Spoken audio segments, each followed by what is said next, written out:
Welcome back, everyone, to Market Wrap. I'm Mo Ansari, President of Compact Asset Management, and as I had promised earlier, we are going to go to Washington and talk to the Secretary of Labor, Hilda Solis. Madam Secretary, welcome to Market Wrap.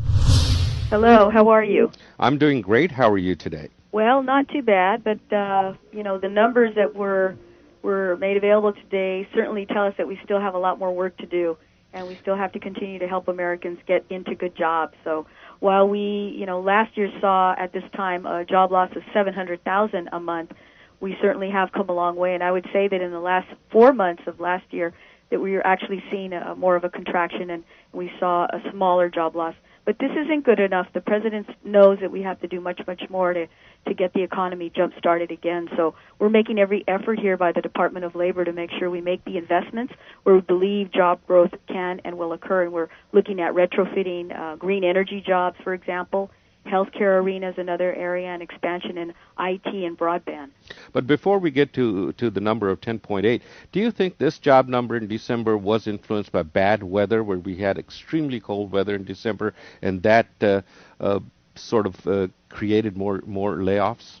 I don't know. It's really hard to tell. I can't predict what effect that has had, but I will tell you that I do feel confident that the Recovery Act money that the President signed into law and that majority of the Congress voted for did help provide a stopgap and help to provide at least 1 million or more jobs for people. And California benefited from that in terms of providing teachers continued work in the state and also police officers. So that was something good that happened, but we know we have to do more. And the training grants that our Department of Labor is issuing, in fact, we just gave out 2 days ago $100 million for green job grants in energy efficiency and renewable energy. And California did score pretty well in terms of getting some of that help. And I'm excited because I think California is on the cutting edge, especially Southern California, where we know that solar energy is going to be an area of growth for us, and also in renewable energy, wind power, turbine, manufacturing. We're looking at really recreating a manufacturing base. We lost a lot of manufacturing jobs over the last decade, and now I think it's time for us to relook, re-energize, and refocus and be a little bit meaner and leaner and really look at these job areas that are going to provide good-paying jobs, quality jobs, and some security for American workers. And if we can produce products here, we should be able to sell that abroad. So my hope and idea is that we can keep these jobs here. We are talking to the Labor Secretary, Ms. Hilda Solis. Ms. Solis, we understand that we're in the middle of the Great Recession, or we are coming out of it. You were giving us some of the question that I had, the long-term strategy to develop a workforce that is competitive in the global economy, because now the person that is looking for a job is not competing with the person down the street or in their city or in their state even. They're competing with somebody somewhere else totally in the other parts of the world. The workforce has gone global. How are we going to compete in this global economy and this globalized workforce? Well, I see it already happening with the automobile industry. Some of the hybrid vehicles that are now going to be produced and manufactured here at some of the old GM and Chrysler plants. And I can tell you that it's going to be very important that we make sure that we provide good training, and good opportunities for people to get retooled and to make that transition from, say, the old vehicles that maybe didn't run as efficient to new electric and hybrid vehicles, and really look at providing opportunities in the manufacturing arena to make these opportunities available. So whether it's producing better automobiles that are energy efficient, that will run on different sources of energy, will be very helpful, whether it's retrofitting our homes, weatherizing them to reduce our energy consumption. All of this will help us in the long run. And I think it sets a good example globally, because India and China are heading that way, and they're far ahead of the game than we are. And so we need to step up to the plate now. And I think you've got an administration here who really understands the challenges.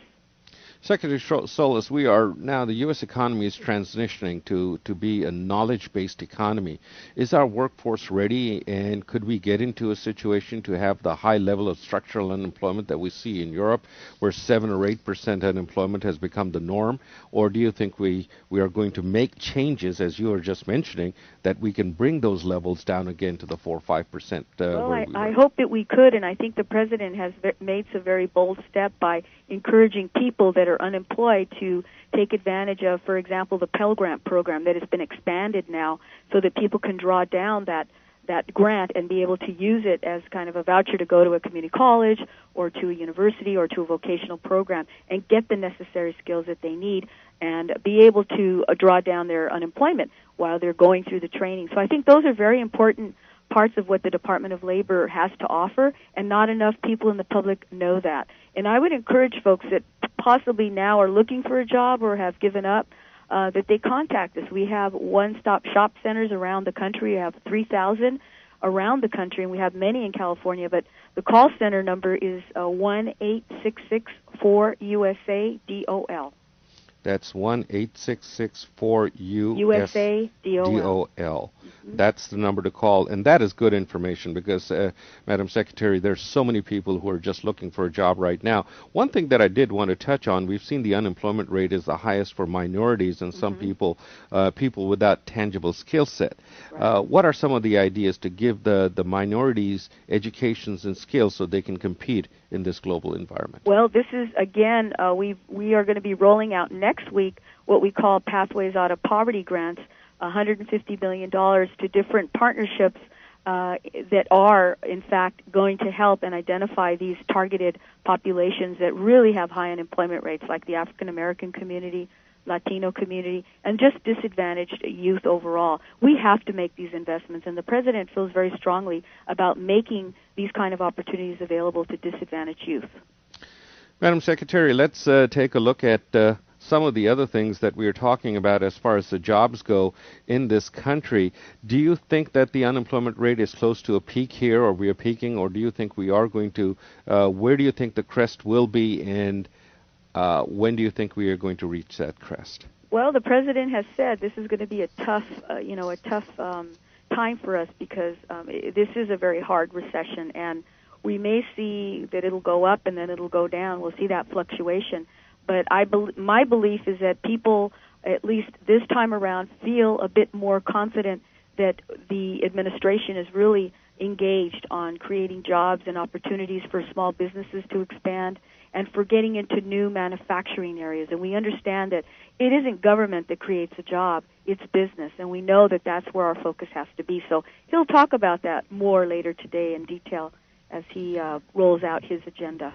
Madam Secretary, also we're looking at some of the biggest jobs that are created. The most jobs are by small businesses. Are there any specific plans to help small businesses become I would just engine? say that there are opportunities made available through the Small Business Administration. They made $16 billion available, and I don't think that they've exhausted all of that because certainly there's more that we need to do.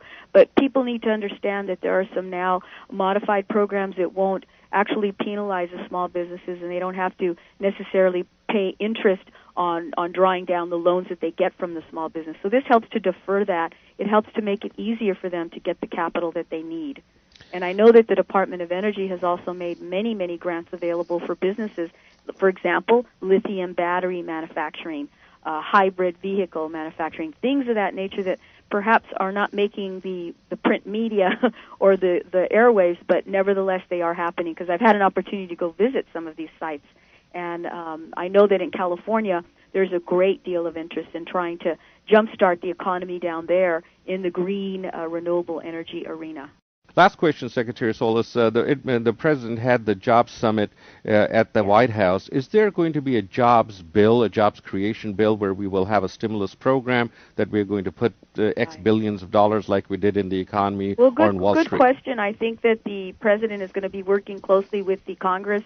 As you know, before the House adjourned this last year, they did pass a jobs package. The Senate did not, but I know that the President is very much focused in working with the leadership to see what kinds of expanded recovery efforts need to be continued. So I would say that, yes, there will be more support in this area. Secretary Solis, we want to thank you for taking the time out of your busy schedule today and giving us an overall perspective of where we are headed, because this is such an important subject for so many Americans and so many people across the country, and especially here in Southern California and the West. Thank you again for being with us. Thank you so much, Mo. Good talking to you.